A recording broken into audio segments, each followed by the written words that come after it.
Buenas tardes, mi nombre es Renato Bernardi Zambrano, soy estudiante de medicina del primer semestre de la Universidad Laica Elías Faro de Manabí.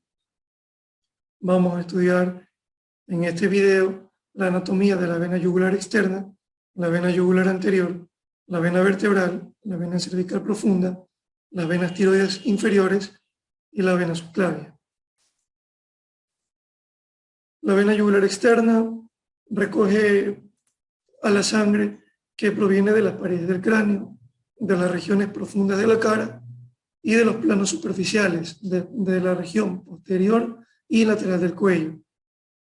Se origina en el espesor de la glándula parótida y termina a nivel de la base del cuello, desembocando en la vena subclavia.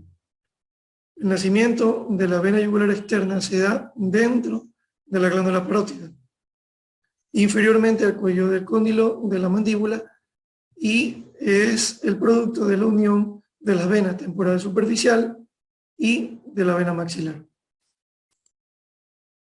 Como ya habíamos dicho, esta vena temporal superficial proviene de la red venosa de todo el cuero cabelludo, desciende anteriormente al trago y posteriormente a la articulación temporomandibular. En su trayecto va a presentar diferentes relaciones, de las cuales las relaciones anteriores van a estar con el nervio auriculotemporal y sus relaciones posteriores va a ser con la arteria temporal superficial. Luego va a penetrar en el espesor de la glándula parótida, donde se une a su vez con la vena maxilar. La vena temporal superficial recibe también varias colaterales. Estas van a provenir de la región temporal, de la región de la oreja, de la glándula parótida, de la articulación temporomandibular y de los tegumentos que recubren la parte lateral de la cara y la cara. Otro de sus ramos de orígenes es la vena maxilar y el plexo pterigoideo. Vamos a ver que esta va a tener su origen en la vena esfenopalatina, que puede adoptar dos disposiciones distintas. Desde su origen puede conservar toda su individualidad a lo largo de todo su recorrido, acompañando siempre a la arteria esfenopalatina hasta su desembocadura en el tronco colector, que se encuentra a través del ojal retrocondíleo. Luego se va a unir con la vena temporal superficial para formar la vena yugular externa. En su otra disposición, que es la más frecuente, vamos a ver que la vena maxilar se va a provenir de dos plexos venosos que se unen entre sí. Estos son el plexo alveolar y el plexo pterigoideo. Ambos plexos están formados por las uniones de las venas satélites de las ramas vecinas de la vena de la arteria maxilar. Este tipo de tributación se va a dar a través de la vena, va a formar una vena que es la vena retromandibular, que esta vena retromandibular va a tener dos porciones, una porción anterior y una porción posterior. La porción anterior va a unirse con ramos provenientes de la vena facial y van a desembocar en un tronco común, que es el tronco tirolinguofaringofacial, en la vena yugular interna. Mientras que el ramo posterior de la vena retromandibular va a contribuir a la formación de la vena yugular externa. Es en una disposición mucho más frecuente que la primera disposición dicha, que provenía directamente de la vena esfenopalatina.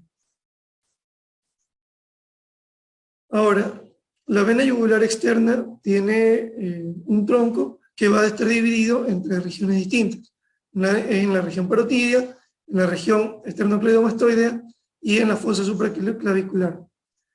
En la región parotidia vamos a ver que la vena yugular externa desciende verticalmente en el espesor de la glándula parótida. Aquí en esta región se va a situar lateral a la arteria carótida externa y al mismo tiempo va a estar atravesada medialmente por el nervio facial, más bien va a estar cruzada lateralmente por el nervio facial.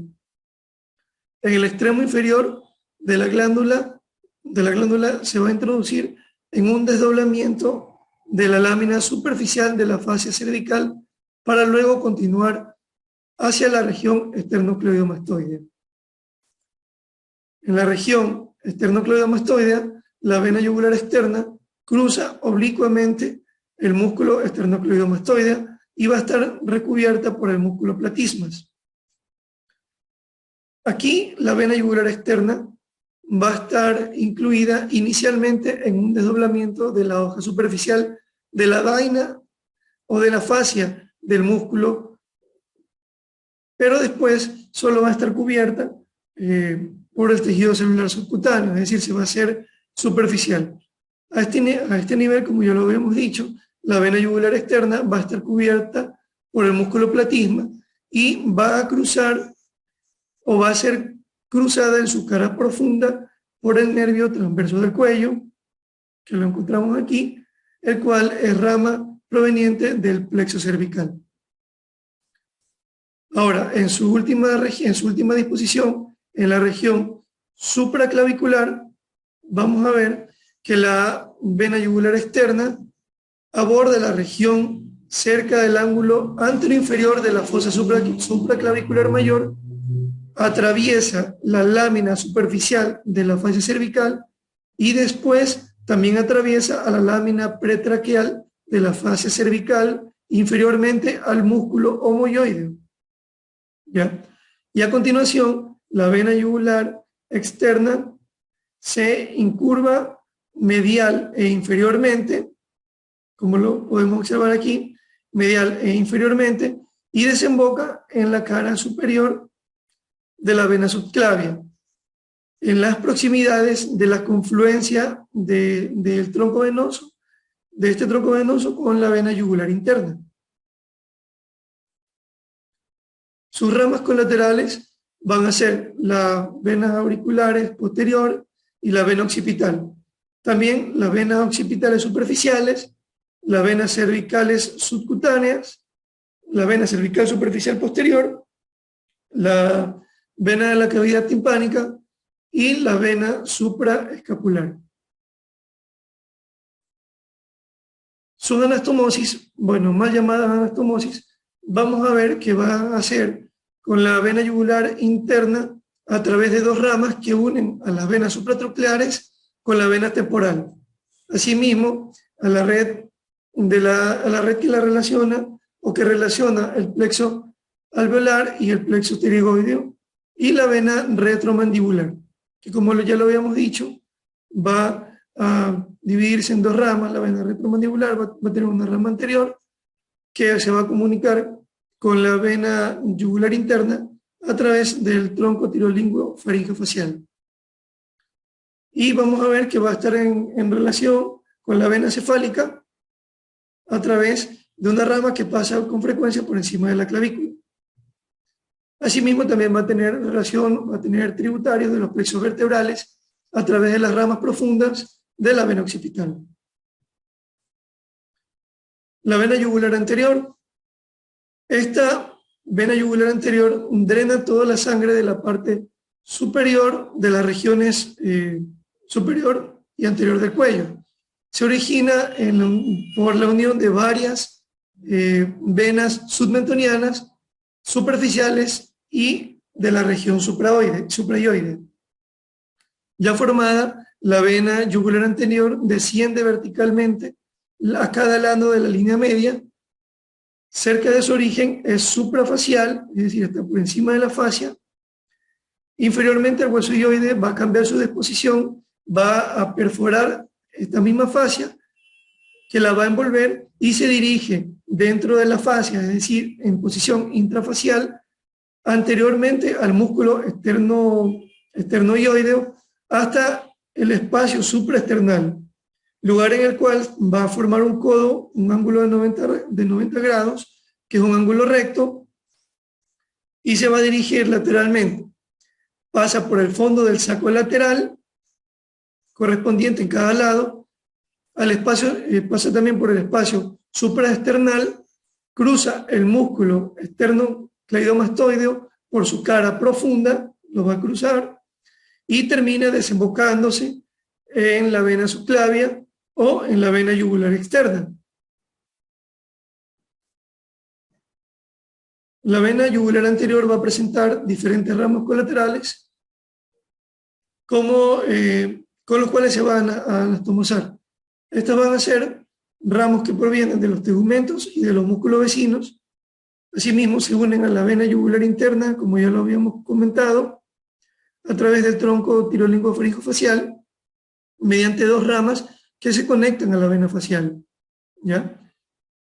También va a tener relaciones y anastomosis con la vena yugular externa a través de uno o dos ramos voluminosos, con las venas tiroideas a través de diferentes también ramos, con la vena yugular exterior, con la vena yugular anterior del lado opuesto, también va a presentar anastomosis a través de diferentes posiciones, pero la más común es la que se va a dar a este nivel supraesternal, que va a ser las venas yugulares comunicantes anteriores, que van a formar lo que se conoce como el arco yugular, el arco venoso yugular.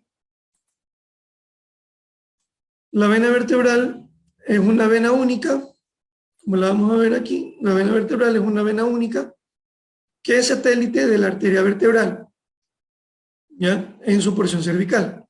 Nace a partir de la unión de diferentes venas, como las vénulas provenientes del plexo venoso suboccipital, de las venas condilia posterior, de las venas emisarias mastoideas y de las venas de los músculos de la nuca.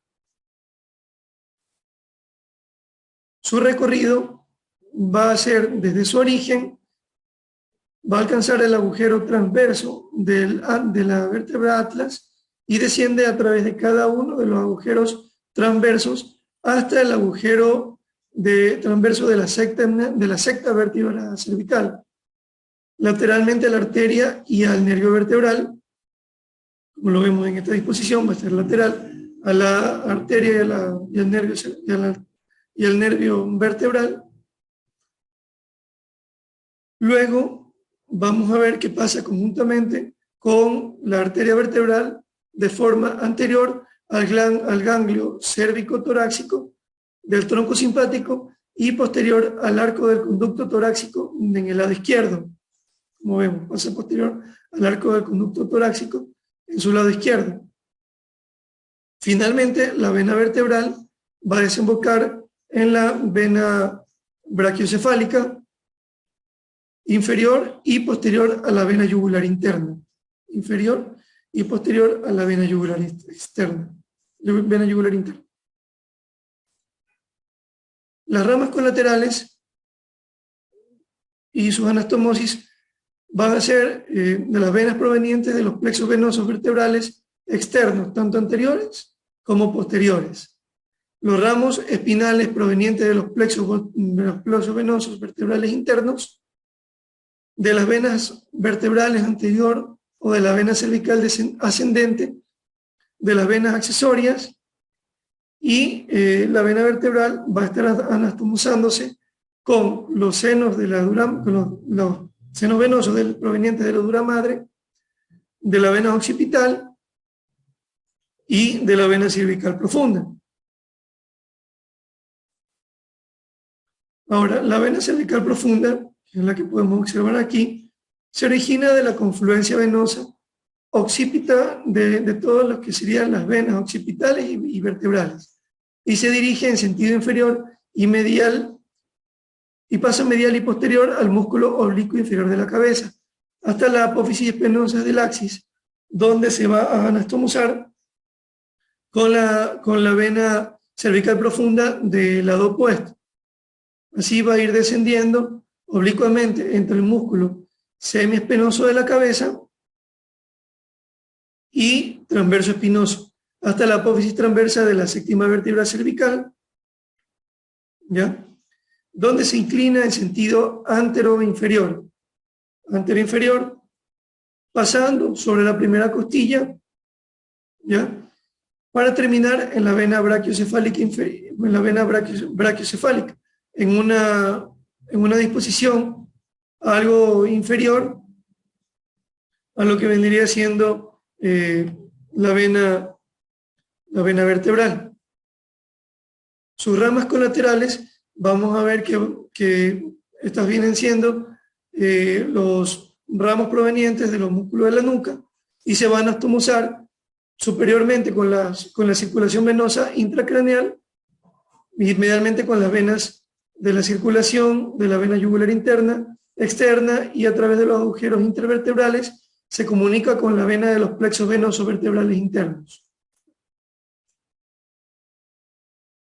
Ahora, las venas tiroides inferiores, como su nombre propiamente lo dice, van a ser de la porción inferior de la glándula tiroides en número variable.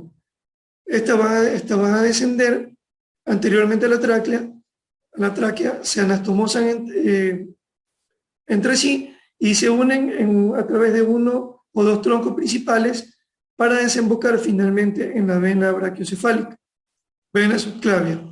La vena subclavia es continuación de la vena axilar y esta se va a unir con la vena yugular interna para conformar la vena brachiocefálica. Se origina anteriormente a la arteria subclavia frente a lo que sería el borde inferior del músculo subclavio y termina posteriormente a la articulación esternoclavicular. Vamos a ver que esta vena subclavia se dirige de lateral a medial, pasando sobre la primera costilla, anteriormente al tubérculo del músculo escaleno anterior. Esta es la disposición. Se relaciona por su parte anterior con el músculo subclavio y con la clavícula. Posteriormente se va a relacionar con la arteria subclavia, pero esta relación no va a ser directa, sino que va a ser a través de lo que viene siendo el músculo escaleno anterior, el cual la separa de la arteria subclavia. También asimismo vemos que después va a estar en contacto con la cúpula de la pleura por medio de la fascia endotorácica. Entre la vena y la arteria subclavia, medialmente al músculo escaleno entre el músculo escaleno anterior, vamos a encontrar en la parte derecha del cuerpo a los nervios vago, ¿ya? Y el nervio frénico. Asimismo, vamos a encontrar lo que sería el asa subclavia, mientras que en la parte izquierda del cuerpo solamente vamos a encontrar a este mismo nivel el nervio frénico y el asa subclavia. La vena subclavia recibe en su cara superior tanto a la vena yugular externa como a la vena yugular anterior.